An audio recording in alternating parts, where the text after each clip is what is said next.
हम लोग last discuss करेंगे लीनियर अलजेब्रा का लास्ट टॉपिक है। This is solution of linear simultaneous equation. Linear simultaneous equation has two type. First is linear homogeneous equation and second is linear non homogeneous equation. Linear homogeneous equation is in the form of ax is equal to 0 और null matrix भी इसको बोलते हैं। And linear homogeneous equation having some constant and linear non-homogeneous equation had not any constant. Let's suppose an example, if linear homogeneous equation is given by x1 plus x2 plus x3 is equal to 0, it has not any constant, so this is in the form of ax is equal to 0, so it is known as linear homogeneous equation. And second, let's suppose example of the linear non-homogeneous equation is x1 plus x2 plus x3 is equal to 3. It has some constant and is in the form of ax is equal to b, so this is called null homogeneous equation. ठीक है। अब next हम लोग क्या करेंगे कि next हम लोग इन्वेस्टिगेट करेंगे किसी भी सिस्टम ऑफ लीनियर इक्वेशन की कंसिस्टेंसी को।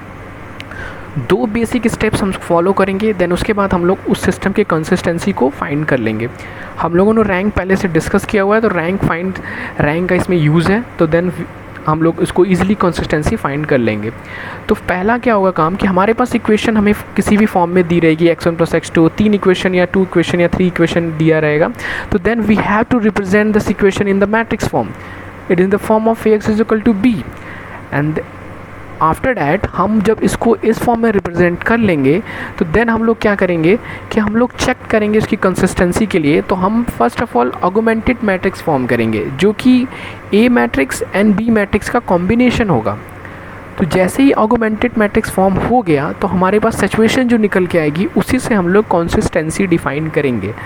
फर्स्ट ऑफ ऑल अगर हमारे पास ऑगमेंटेड मैट्रिक्स आ गई तो ऑगमेंटेड मैट्रिक्स जैसे ही निकल के आता है तो हम लोग क्या करेंगे कि हम लोग रैंक चेक करेंगे, रैंक निकाल के। अगर हमारे पास जो रैंक ऑफ मैट्रिक्स ए है वो इक्वल नहीं होता है रैंक ऑफ ऑगमेंटेड मैट्रिक्स के, तो then this is the situation of inconsistence. Inconsistent मतलब कि no solution, having no solution. अगर ये इक्वल हो जाता है तो this is the situation of consistent. Consistent have two condition. First condition, अगर हमारे पास ये वो नंबर ऑफ अननोन्स के इक्वल अगर हो जाता है तो it means it has unique solution. अगर ये नंबर ऑफ अननोन्स के इक्वल नहीं होता है then it is infinite number of solution. आपको ये याद रखना पड़ेगा। मैं फिर से रिपीट कर देता हूँ कि फर्स्ट ऑफ ऑल हम क्या करेंगे, ऑगमेंटेड मैट्रिक्स फाइंड करेंगे, उससे हम लोग रैंक देखेंगे कि ऑगमेंटेड मैट्रिक्स का ए मैट्रिक्स से इक्वल हो रहा है कि नहीं। अगर इक्वल हो जाता है then it has a condition कि इसके पास कंसिस्टेंस होगा, या तो यूनिक सोल्यूशन होगा या इनफाइनाइट सोल्यूशन होगा। यूनिक सोल्यूशन कंडीशन क्या होगा कि वो नंबर ऑफ अननोन के इक्वल होगा, और नहीं होता है then it is infinite solution. और अगर ये दोनों रैंक इक्वल नहीं होती है तो डायरेक्टली हमारे पास इनकंसिस्टेंट हो गया, उसका सोल्यूशन कुछ भी नहीं निकल के आएगा, हैविंग नो सोल्यूशन। अब हम लोग नेक्स्ट कुछ इंपॉर्टेंट पॉइंट्स रिमेंबर करेंगे, उसको डिस्कस करेंगे। सो ये हमारे कुछ इंपॉर्टेंट पॉइंट्स हैं। अब एक एक इंपॉर्टेंट पॉइंट्स को मैं डिस्कस कर देता हूँ easily. The number of linear independent infinite solution of homogeneous linear equation ax is equal to 0 having n variables is n minus r। Suppose that कि हमारे पास कोई लीनियर इक्वेशन दी हुई है, homogeneous linear equation ax is equal to 0, उसके पास n variables हैं। n वेरिएबल्स मीन्स कि n वेरिएबल्स के अगर तो n वेरिएबल्स मतलब क्या होगी, हमारे पास जितने वेरिएबल्स हैं x y z और x1 x2 x3 कुछ भी हो सकता है, तो n वेरिएबल्स हैं। और हमारे पास जो r इज़ रैंक है, r हमारे पास क्या दी हुई है, रैंक है। और r अगर रैंक है हमारे पास, r is what, r is rank of matrix what, a।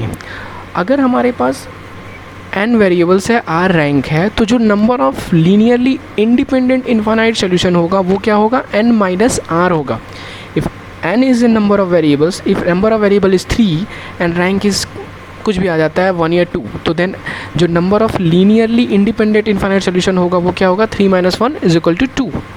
Basic. अब सेकेंड इंपॉर्टेंट पॉइंट्स को देखते हैं कि हमारे पास अगर कोई स्क्वायर मैट्रिक्स जो कि ऑर्डर n या 3x3 4x4 किसी भी ऑर्डर का मैट्रिक्स दिया हुआ है, फर्स्ट ऑफ ऑल हम क्या करेंगे, उसका डिटर्मिनेंट फाइंड करेंगे। और अगर डिटर्मिनेंट अगर इक्वल 0 हो जाता है तो इसका मतलब क्या है, ये नॉन ट्रिवियल सोल्यूशन है और मेनी सोल्यूशन बोल सकते हैं, मतलब इसके रोज़ और कॉलम लीनियरली डिपेंडेंट होंगे।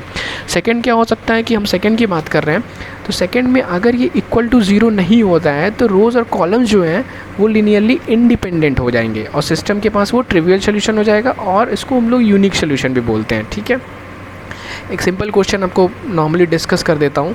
अगर हमारे पास ये इक्वेशन दी हुई है, इस इक्वेशन का हमें पूछा है कि क्या होगा, unique solution, no solution, infinite solution या एक ही सोल्यूशन होगा। ठीक है, अब हम लोग बात करते हैं, ये आईआईटी खड़गपुर में पूछा हुआ था 1994 में, इसी का क्वेश्चन था। तो हम लोग ए और बी मैट्रिक्स फॉर्म कर लेंगे। हम लोगों ने ए मैट्रिक्स ले लिया, तो बेसिक जो मैंने आपको एक इंपॉर्टेंट पॉइंट बताई है, इस इंपॉर्टेंट पॉइंट में क्या था कि हम लोग डिटर्मिनेंट निकाल रहे हैं। डायरेक्टली डिटर्मिनेंट फाइंड करने पे हमारे पास ये आ रहा।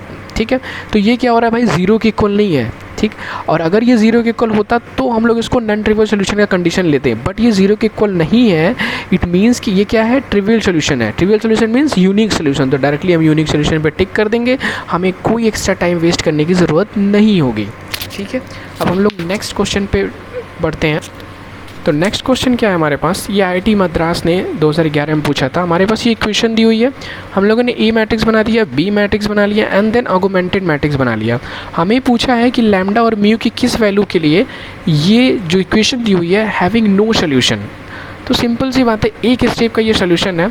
हमारे पास देख लिया, दो रो हम तो लगभग सेम दे रहे हैं। अब इसको इसमें से माइनस कर दिया, R3 gives R3 minus R2, तो हमें ये कंडीशन मिली 0 0 lambda minus 6 mu minus 20।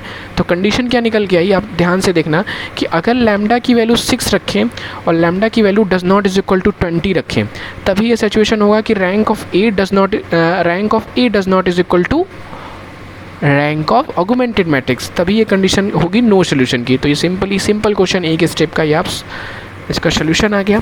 Next question हम लोग एक रिसेंट क्वेश्चन डिस्कस करता हूँ मैं। हमारे पास ये क्वेश्चन दिया हुआ है, ये following system of equation A x is equal to B के फॉर्म में दिया है, दिस इज अल्फा। हमें बोला है कि notice the second and the third column of the coefficient matrix are linearly dependent.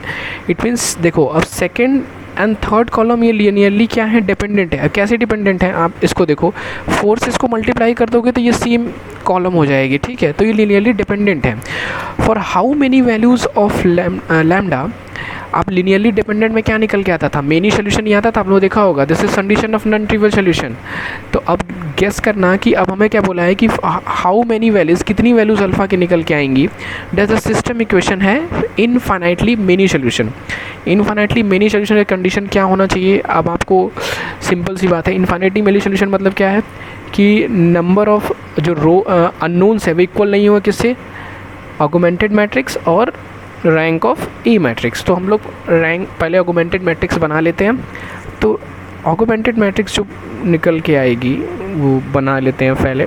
ठीक है, 2 1 minus 4 4 3 minus 12 1 2 minus 8, this is augmented matrix, this is alpha 5 and 7। ठीक है, अब हमें इनफाइनाइटली मेनी सोल्यूशन की कंडीशन चाहिए।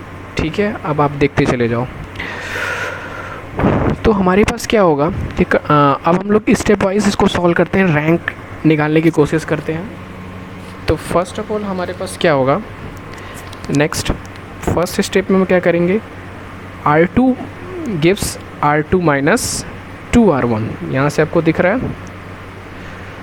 तो हमारे पास क्या हो जाएगा, 2 1 माइनस 4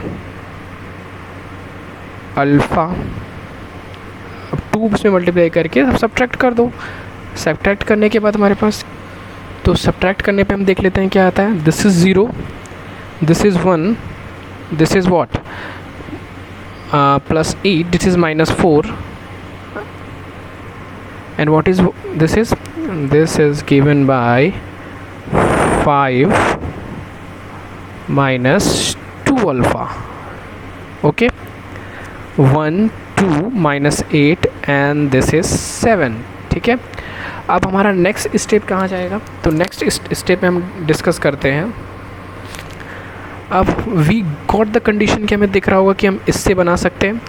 तो R3 gives R3 minus 1/2 of R1 हम अगर कर दे तो ये हमें सोल्यूशन निकल जाएगा। देखते हैं, 2 1 minus 4, this is alpha 0 1 minus 4, this is 5 minus 2 alpha, and what about the condition 1/2? 0.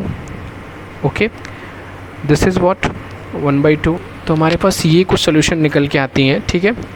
अब हम नेक्स्ट स्टेप हमारे पास क्या होगा, नेक्स्ट स्टेप में हम लोग क्या कर सकते हैं कि क्या कर सकते हैं, R3 gives R3 minus 3/2 of R2 कर दिया जाए।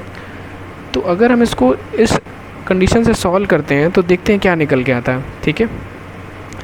2 as it is 1 minus 4, this is alpha, 0 1 minus 4, 5 minus 2 alpha. What about this condition? This is 0, this is 0, and if this is multiplied by this is always 0.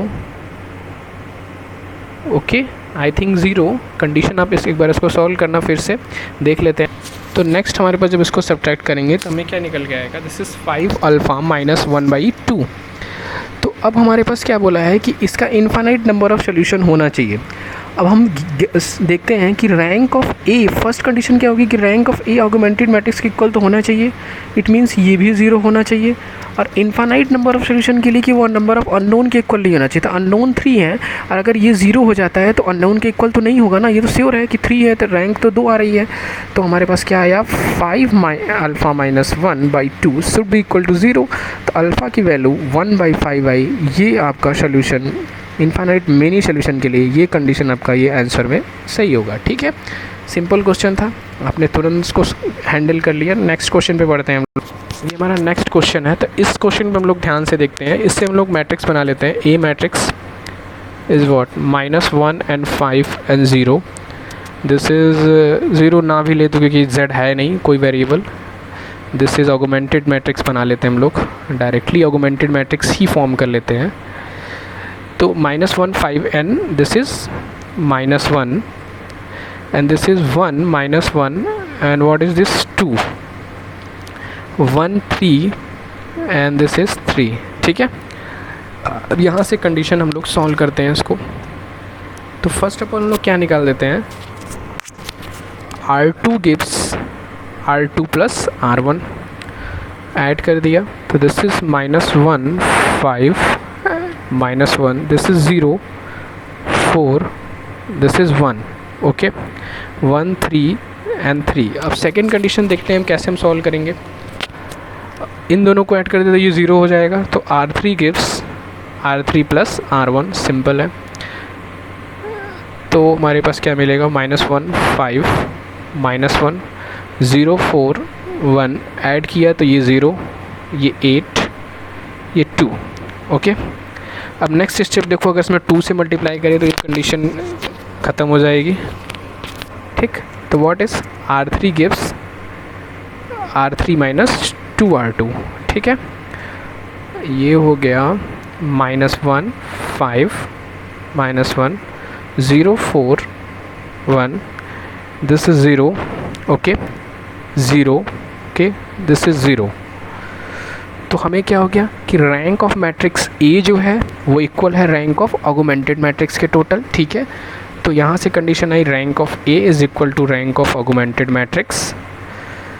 और number of unknowns कितने, number of unknowns भी 2 है, तो it means it has unique solution. ये unknowns के equal है तो ये यूनिक सोल्यूशन इसका आंसर आ जाएगा, ठीक है। यहाँ तक आपका डिस्कशन ये गेट 2004 में इलेक्ट्रिकल में पूछा था। ये आपका इसी पे साइमल्टेनियस इक्वेशन पे ऐसे ही क्वेश्चन पूछते हैं, लीनियरली इंडिपेंडेंट या डिपेंडेंसी पे पूछ सकते हैं। इससे ज़्यादा क्वेश्चन इस पे नहीं आते हैं। तो हमारा लीनियर अलजेब्रा ख़त्म होता है। हम नेक्स्ट इसके बाद डिफरेंशियल इक्वेशन स्टार्ट करेंगे। डिफरेंशियल इक्वेशन के बारे में मैं डिस्कस करूँगा, और लीनियर अलजेब्रा के लिए बस यहाँ तक। Thank you. प्लीज़ आप मेरे चैनल्स को प्लीज़ सब्सक्राइब करें और लाइक करें।